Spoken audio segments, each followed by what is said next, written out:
आज चाहिँ टोलीहरू तिहारको लागि तयारी गर्नको लागि हामी चाहिँ खसीको बन्दोबस्त गर्दै लोकल कुखुरा पोलेर खाँदै हाम्रो चाहिँ दसैँ सरी तिहारको चाहिँ सुरुवाती भइसकेको छ है।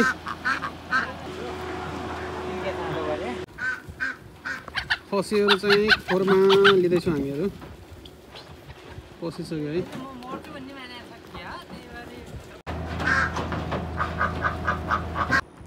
यहाँ हामीले भाले पोलेर खाउँ कि भनेको तल चाहिँ नि खेदिरहेको टोलले कता हो कता मारौँ मारौँ मारौँ ढुङ्गाले हान्नेले फायर खोल्नु सिधा सिधा दमका हान्न त्यही बेला ऊ लाग्यो थला परे खा यी आयो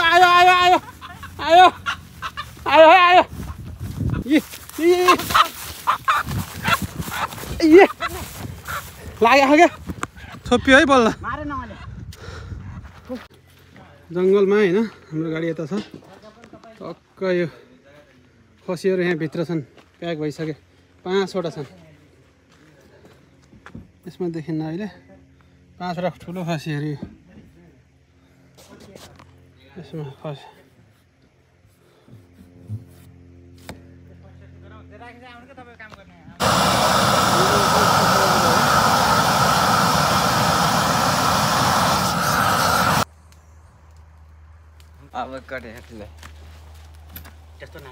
नहीं ठीक छ अहिले ठिक छ। अब कुखुरा ल्याउँछु किनकि त्यो भिडिहाल्नु पछि फर्काइन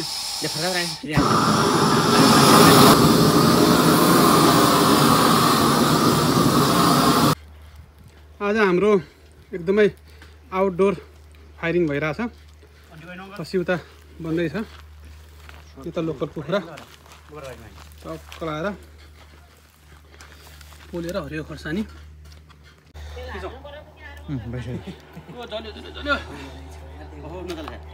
होइन मैले राख्ने हुन्न भने आउँथ्यो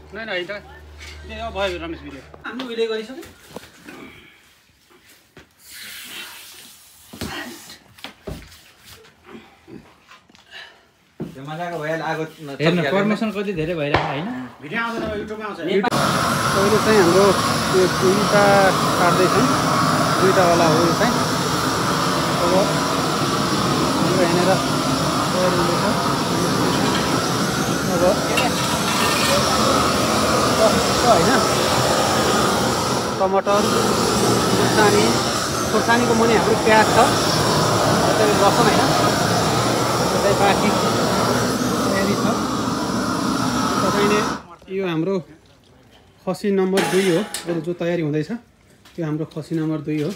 त्यो 1 नम्बर खसी यो भयो अरू 2 र 3वटा गाडीमा छ। हामीले आज टोटल 5वटा बनाउँदैछौँ। कस्तो भइरहेछ है कार्यक्रम चाहिँ नि। अब चाहिँ हाम्रो यता यो मुटु कलेजाहरू यस्तोखेरि बिजौरोहरू घोट्दैछौँ है। हाम्रो टोलीले आज यहाँ चाहिँ क्याम्प फायर गर्दैछ। आज आउटडोर टक्क लाएर खसी काटेर तिहारको चाहिँ रमझम खसीको के अरे बिजौरो बेला चाहिँ यहाँ फर्ममा उपलब्ध अनि तपाईँ सबैभन्दा पहिला फोन गरेर आउनु। तर तपाईँ सटरडे सन्डे म जहिले उपलब्ध हुन्छु हजुर र फोन गरेर आउनु भने चाहिँ म झन् फ्री हुन्छ किन मेरो कलेज पनि हुन्छ यता त्यही भएर। तपाईँको टेलिफोन नम्बर भनिदिनु सर यसमा 7372029254। ल धन्यवाद। तर तपाईँहरूले मैले नाइटसम्म तपाईँले सटरडे सन्डे मलाई त्यही केही पनि आशा छैन। 10 बजीसम्म गर्नु 12 बजीसम्म त्यही मतलब छैन जहिले आउँदा पनि हुन्छ। ल धन्यवाद। अब तिहारसम्मको लागि एकदमै चाहिँ हाम्रो खसीहरू सुपुत मूल्यमा ध्रुव अधिकारी सरकोमा चाहिँ पाउँछ होइन। यहाँहरू आएर मजाले रमाइलो गर्न सक्नुहुन्छ। चिलपारामा चाहिँ यसो मजाले खानपिन गरेर तपाईँहरूले रमाउन पनि सक्नुहुन्छ। त्यही हो फेरि ध्रुव सरकोमा आउनु होला। राम्रो व्यवस्था छ।